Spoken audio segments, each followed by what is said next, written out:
LaMelo Ball has blossomed into one of the most electrifying young players in the NBA. This season, he's averaging a ridiculous 31 points per game, 7 assists, and 5 boards. Since arriving in Charlotte, LaMelo has turned this mid-market, non-exciting franchise into one of the most entertaining teams in the league. LaMelo has been going off this season, and he's doing it by playing his brand of flashy and exciting basketball. It's been awesome to watch LaMelo dominate the highest level of basketball the same way in which he did as a teenage sensation at Chino Hills. So today, we're gonna see how it all came to be. We're gonna recap how LaMelo rose to stardom by understanding how this unique and electrifying play style translated to all levels of basketball. Let's get into it. LaMelo was born in 2001 to LeVar and Tina Ball. We all know LeVar. He claimed to be a great football and basketball player. He was good enough to play basketball 1 year at Washington State, even though he averaged just 2 points per game. And after his college basketball career was over, he decided to give football another try. LeVar played on some minor pro football teams and even had a few stints on some NFL practice squads, but never got his shot in the big leagues. But once LeVar was past his playing days, he had one focus in mind, and that focus was to have 3 boys that would all become NBA players, and he could only do it with a woman that met his athletic and genetic standard. That's where Tina comes into play. Tina is 6'1" and played college basketball as well. LeVar's plan was perfectly in place, and once he had Alonzo, LaAngelo, and LaMelo, he began training his 3 sons in basketball as soon as they could start walking. Usually when 3 boys play together, the oldest child is usually the best. The middle one is trying to catch up with the oldest one, and the youngest one usually tries to just be good enough to hang with the big boys. For LaMelo, this narrative was exactly the case, and it was the main reason he evolved the way he did. With LaMelo being the youngest son, he had to play a few grades to be able to play with his older brothers, and that experience forced him to adapt and compete against older competition. As LaMelo moved into high school, the Ball family became household names in the basketball community. The 2016 Chino Hills basketball team starred all 3 brothers and Hawks forward Onyeka Okonkwo. The team would go down as perhaps the greatest high school basketball team of all time. They went 35-0 and beat plenty of top-tier private high schools, although the Chino Hills roster consisted of all homegrown from the town. As a freshman at Chino Hills, LaMelo was a supporting scorer and shooter in a high-tempo system led by his older brothers Alonzo and LaAngelo. He primarily contributed as a spot-up shooter, showcasing his impressive range and fearless confidence. Though his passing was secondary to Lonzo's primary ball-handling role, LaMelo displayed quick outlet passes in transition. Defensively, his slight frame and lack of focus were evident weaknesses. But despite these shortcomings, LaMelo used these years to build a fearless approach to the game, and it set the tone for his early basketball identity. It would be hard to follow up the greatness of 2016 the next season, especially with Lonzo gone, but Lonzo's departure opened up the door for LaMelo to have a more featured role. While they didn't go undefeated, they were still so dominant that they just messed around on the court. In one game, LaMelo drained a half-court shot 5 seconds into the game. Later, he tricked his own teammate by standing up and calling for the ball when he was on the bench. When his teammate passed it to him, he kicked the ball away and laughed. In another game, he scored 92 points in a game, mostly by cherry-picking. Despite all the trolling, it was clear that LaMelo had enormous potential. With Lonzo gone, LaMelo took over as Chino Hills' primary scorer and playmaker during his sophomore year. He dominated the offense, leading to highlight moments like his infamous 92-point game. While he showed an increased willingness to drive to the basket, his shot selection heavily leaned on deep three-pointers. His passing style evolved into a flashy but often inefficient mix of high-risk, high-reward decisions. Defensively, his minimal effort and lack of discipline persisted, exposing a major area for growth. Despite the criticisms, LaMelo's confidence and offensive output kept him in the national spotlight. With the Ball brothers' continuing popularity and Lonzo's success in college, LeVar became more and more vocal online. He famously said that Lonzo was better than Steph Curry when Lonzo was in college. You think he can be as good as Steph Curry in the NBA? Heck no! He's gonna be better than Steph Curry in the NBA. He repeatedly claimed that he would beat prime Michael Jordan one-on-one and famously doubled down on that statement on ESPN's First Take with a now infamous argument with Stephen A. We talk about the GOAT here, the greatest of all time, Michael Jordan, and you running your mouth talking about you gonna beat him one-on-one. Why would you say something so blasphemous? In my heyday, blasphemous. he would need help. Really? He too small. His name is big, and y'all like, it was a 5-on-5 game, he good. One-on-one, I'm undefeated, never lost.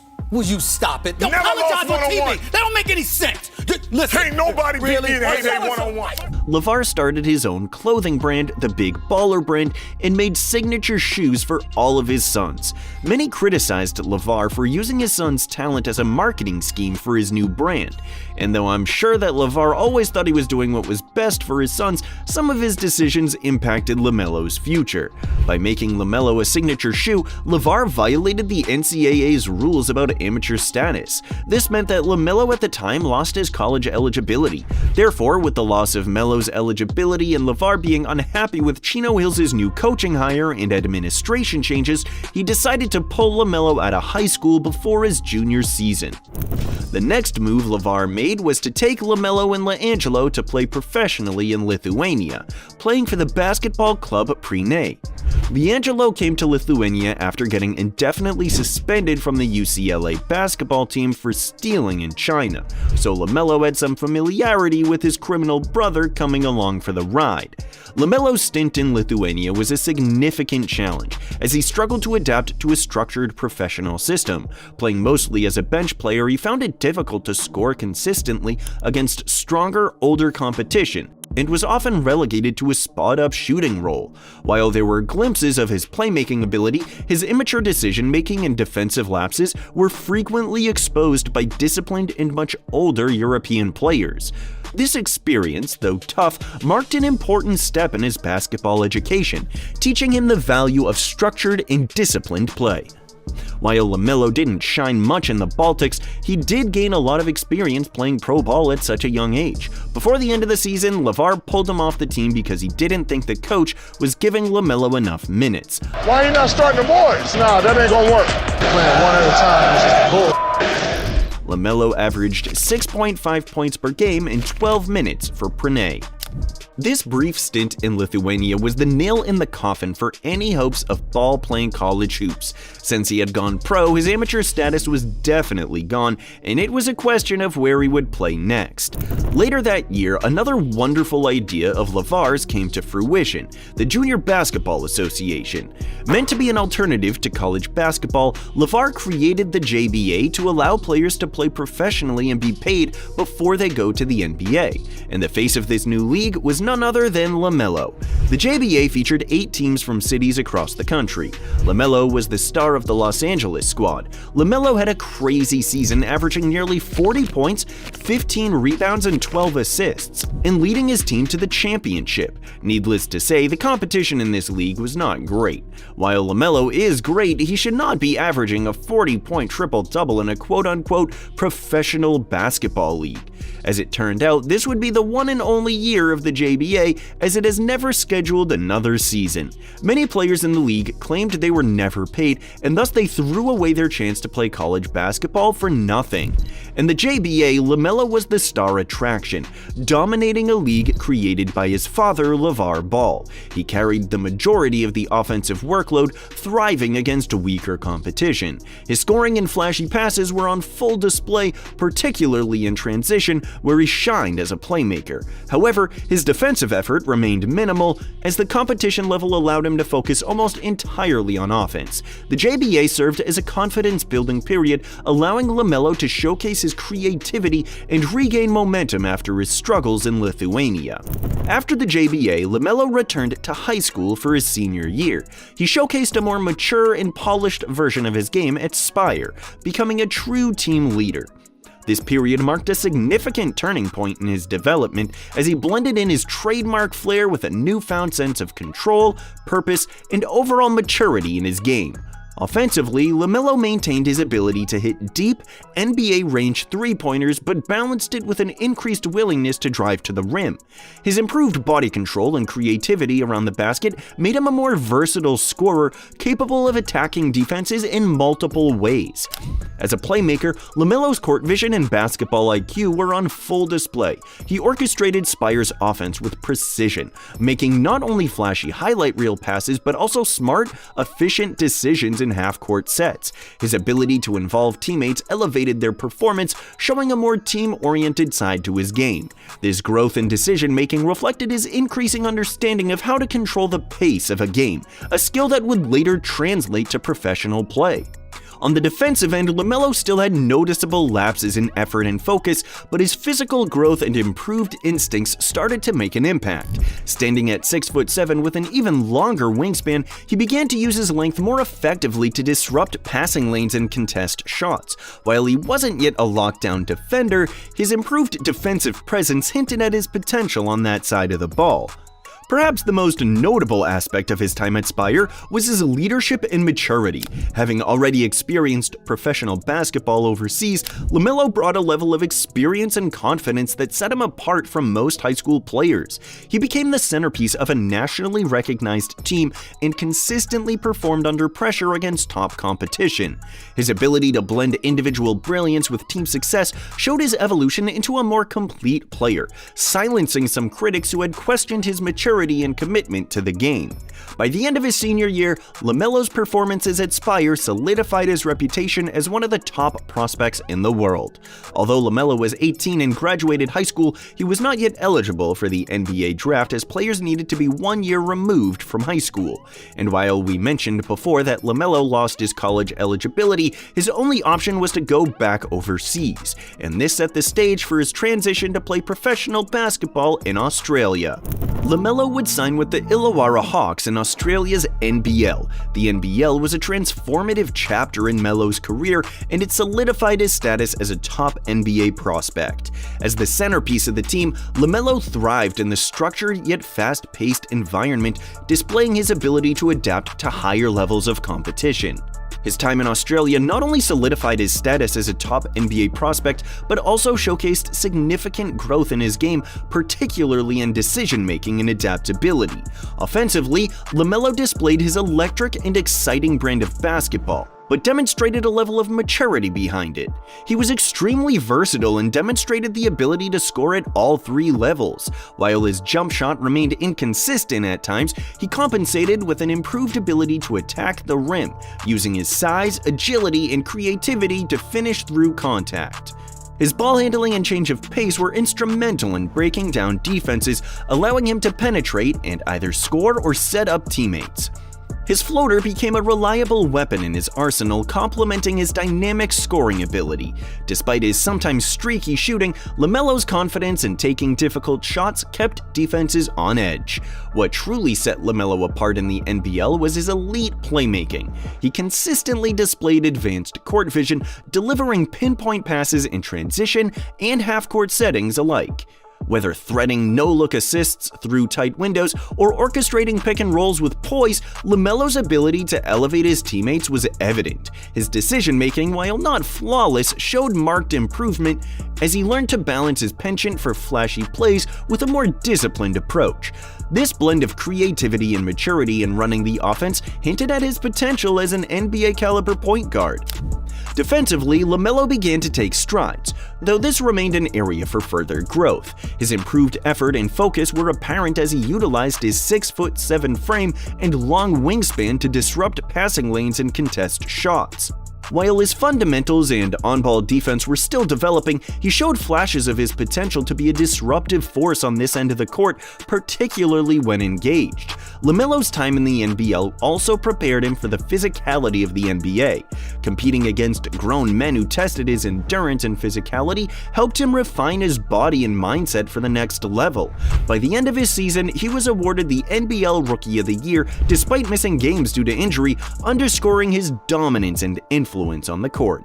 His performances in Australia silenced many critics who doubted his ability to compete at a professional level and solidified his position as a top pick in the 2020 NBA Draft. Going into the 2020 draft, many thought he would go number 1 overall. Despite the unconventional path he took, many scouts and analysts viewed him as one of the top prospects in the draft. His size, ball handling, court vision, and scoring ability made him an exciting prospect for NBA teams. But when draft night came, it was not his name called first. The Minnesota Timberwolves selected Anthony Edwards with the first pick in the draft. They were followed by the Warriors, who also passed up on LaMelo, drafting James Wiseman. So LaMelo Ball had fallen to the Charlotte Hornets, a franchise that has never achieved anything. LaMelo was their new hope. Could he be the one to finally lead Charlotte to the promised land? Upon entering the league, LaMelo's rookie season was nothing short of spectacular. He quickly became one of the most exciting young players in the NBA. His dazzling passes, fearlessness in attacking the rim, and ability to orchestrate the Hornets' offense made him an instant fan favorite. LaMelo's playmaking ability was the highlight of his rookie year, but his scoring also stood out. He could hit deep threes, drive to the basket with precision, and finish in ways that left defenders stunned. In his first season, LaMelo was named NBA Rookie of the Year, cementing his place as one of the most promising young stars in the league. As a rookie, he averaged 16 points, 6 rebounds, and 6 assists. LaMelo Ball had officially arrived in the NBA. In his second season, LaMelo upped his averages to 20 points, 7 rebounds, and 8 assists. He was even named as an All-Star injury replacement as he made his first All-Star appearance filling in for the injured KD. But the Hornets were still bad. Each of his first 2 seasons, the Hornets made the play-in tournament but were eliminated in the first game. Despite LaMelo's improvement, they were still bad. And the Hornets would remain bad for the next 2 seasons. This is because in the 2022-23 season, LaMelo would break his ankle, sidelining him for the rest of the year. And he was also injured in the 2023-24 season as well. LaMelo would play a total of 58 games across those 2 seasons. Despite not staying healthy, LaMelo was still increasing his stats gradually. But by the start of this season, LaMelo proved all the doubters wrong and is playing like one of the best guards in the league.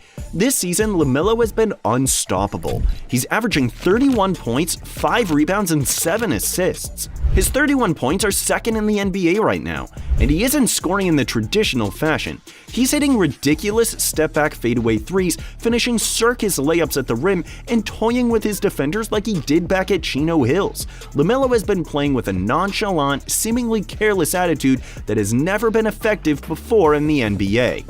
With his electrifying play on the court and his larger-than-life personality off of it, LaMelo is not just chasing greatness, he's already redefining what it means to be an NBA All-Star.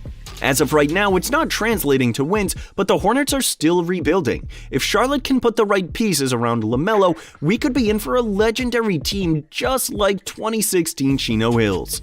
In the years to come, it's likely we'll see LaMelo Ball continue to evolve into one of the NBA's biggest stars, inspiring the next generation of players and creating new opportunities both on and off the court. Whether he's leading the Hornets to the playoffs or making highlights that go viral across the globe, one thing is certain: LaMelo Ball is a name that will be remembered in the history books. From the most infamous high school sensation of the social media era to a bona fide NBA star, LaMelo Ball's story is one of the best ever written. And hopefully he can add a few more chapters before he hangs up his jersey for good. But what do you think about LaMelo Ball? Is he the real deal? And can he keep this level of play up for the rest of the season? Let us know in the comments below. And if you liked this video, don't forget to like and subscribe to the channel for more content just like this one. We'll see you in the next one.